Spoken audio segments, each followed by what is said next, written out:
Welcome back to Indianomics. My guest is Governor Raghuram Rajan. Well, Governor, the global scene, suddenly we have this inclusion of the yuan in the SDR. It was coming, but how do you see it playing out? I guess it takes effect from some time from now, but will the yuan therefore be allowed to be more market determined? Will that mean more depreciation? What should we worry about? No, as I understand it, it's going to be in the basket from, say, October 2016. So that's still some time away. Now, what exactly does it mean? Well, first it means that in calculating the value of the SDR, the yuan will be a component, around 10%. But does it mean that the Chinese market becomes a lot more open? Do they allow outflows to the extent that would be required in an open capital market? Are they expected to? I think they were expected to be a lot more open as a prelude to being in the basket. But I think post that, it's not clear to me what requirements they're supposed to adhere to or whether there's a periodic re-evaluation of their case. Which then means that post getting in, perhaps the pressures may not be as much as before getting in. Now, I think it certainly is a matter of prestige that an emerging market currency is now in the basket. But beyond that, what pressure it puts on them, it's hard to say. I think they've been quite responsible in limiting the depreciation of the yuan so far. I should say renminbi. They've limited the depreciation of the renminbi. There is a lot of comparative devaluation going on in the world. And it would be problematic if the large economies sort of engaged in it to a large extent, especially for countries like ours, which doesn't focus on the exchange rate manipulation as a means of competitiveness. What's your sense of the trajectory of the Fed? Would it be one hike and then a long pause? Just your worldview. Well, I think they've been very careful in saying that the hike doesn't mean that there will be a rapid set of hikes after that. Now, I think that statement is made conditional on their having room to do it in a measured way.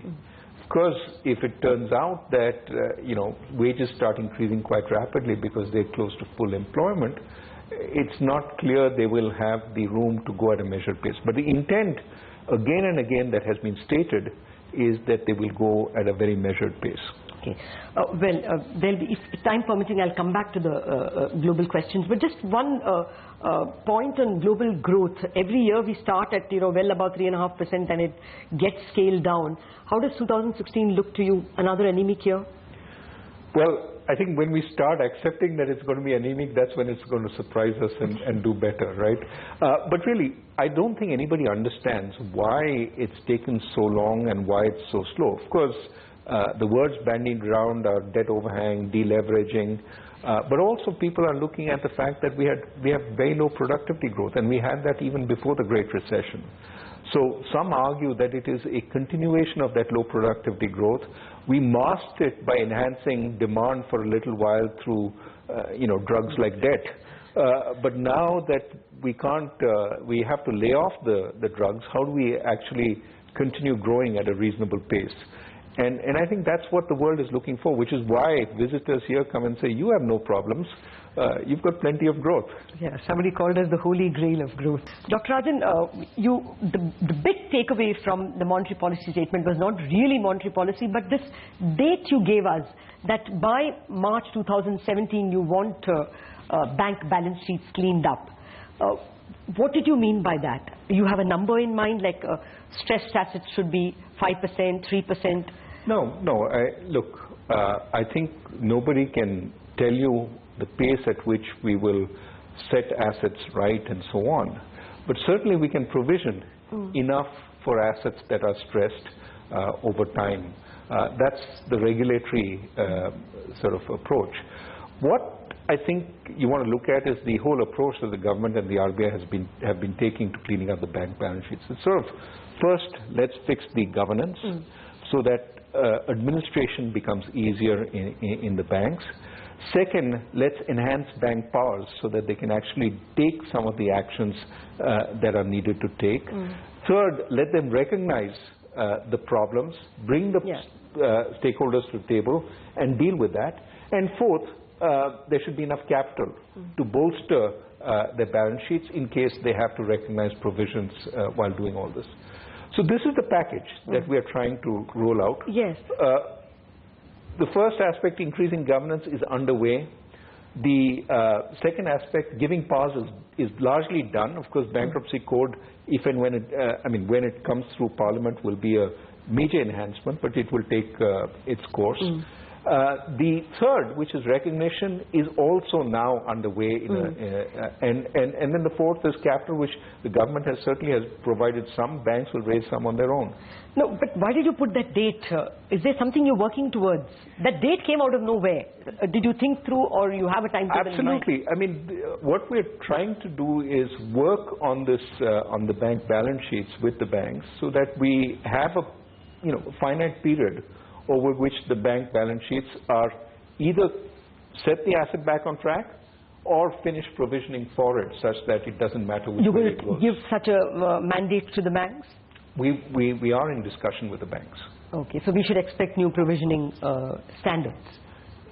I don't think new provisioning standards. Higher. I mean, what we're basically talking about is now let's complete the process of recognition. Now that you have all the powers that you need, and somebody mentioned kicking a can down the road. We have to stop that. Let's stop doing that. But isn't that happening all the time? I mean, Dabhol is getting 525. Dabhol is a 20-year plant. How can you give it 525? Is the RBI going to pull up in this specific case? I don't want to talk about specific cases, but we are certainly in discussion with the banks. So is SR actually. SR is also 1995 plant to get 525. Look, I can't talk about specific cases, but I can certainly say we're in discussion with the banks. Okay, well, let me come to the other point which Jayant Sinha mentioned, that the NIIF money will be used something like a TARP. Yes. Can you add to it? What is the idea? I mean, clearly this is something the government is thinking through, but as I envisage it, it's not so much about providing capital to the banks. Some of TARP money was used to provide capital to the banks, but rather to provide capital in special situations where, for example, there's a promoter who can't bring in the equity, but the government, going partners with private entity, can bring in the equity into those situations and refloat a project which needs that amount of risk capital to refloat it. So some of those situations I would envisage are ones where the NIIF could play a very important role. But isn't it looking tough? How will they pick and choose? I mean, you have a CVC and a CAG. No. So that is precisely why I've always said any entity of this kind cannot be owned by the government. It has to be privately owned, perhaps with government sort of co-financing, but less than would make it in the public sector. It has to be driven by people with the right incentives, with the right capabilities, so that public money is not wasted, but also that it can operate in a flexible way and doesn't have to. So it is a little confusing. What is the structure you all have in mind? I think it would be privately owned. That's and take government money. NIIF would be government money. Co-financed. Okay. So it would not be a one-way street. Government takes the risk and the private sector gets the profits. It would be co-financing with some sort of financing. When does it You'll have to ask get established? But that is part of the whole process of revitalizing the banking sector. I would presume sooner rather than later. And you have an idea of what the kitty might be? I think the numbers that were mentioned initially were 20,000 crores. For NIIF, it was 20,000. That entire amount is envisaged to be used in this fashion. Now, how much leverage that would be remains to be seen. But I mean, I think all that is in the process of being discussed. Are you convinced that the worst or the NPL size will at least increase at a decreasing pace, or are we still going to? Look, I'll make the same statement as I made with growth. The important point is to have the process in place to solve the problem, and we are steadily getting all the pieces together so that the problem can be solved. Now, the pace at which it will get solved, have we seen the peak? Is it behind us? How much is it behind?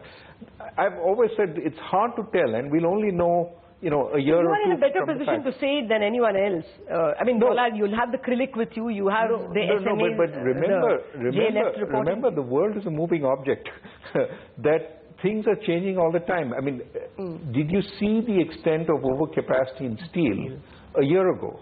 I mean, this is a sudden slowdown in China has suddenly thrust a whole lot of industries into greater difficulties. So I think it's overly optimistic to say that we know everything there is to be known. Things will keep hitting us. Important to have the procedures to take care of it, and that's what we're working on. Okay. Don't you think banks need more capital? Will you be pressuring, or will you be urging, requesting the government to give a little more this year itself? Because otherwise they will not be able to lend. No, they do. For now, demand for bank loans is relatively muted, which is why there is limited pressure. But we have to take into account that as the recovery gains steam, that demand will increase. So we have to make sure, and this is again why we have to get the banks to clean up sooner rather than later. Bank capital, of course, the government has promised 25,000 crores this year, 25 next. And my sense is that if there is a need, it will be available. But we also have to make sure that it's used properly, that what is put into a bucket doesn't leak out from the other side. So we have to be careful. We owe it to the taxpayer. Why did you say 2017? You will be there as RBI governor then? No. Look, you're bringing in an entirely different thing. I was hoping you would tell me if I caught you unawares. The point about 2017 is it gives us a reasonable period in which to undertake what we need to do. That's all. Okay, no, that was enlightening. I have more questions on the state of the banking system. Back in a minute on what will be the impact of payment banks on the legacy banking system. We are in discussion with Governor Raghuram Rajan.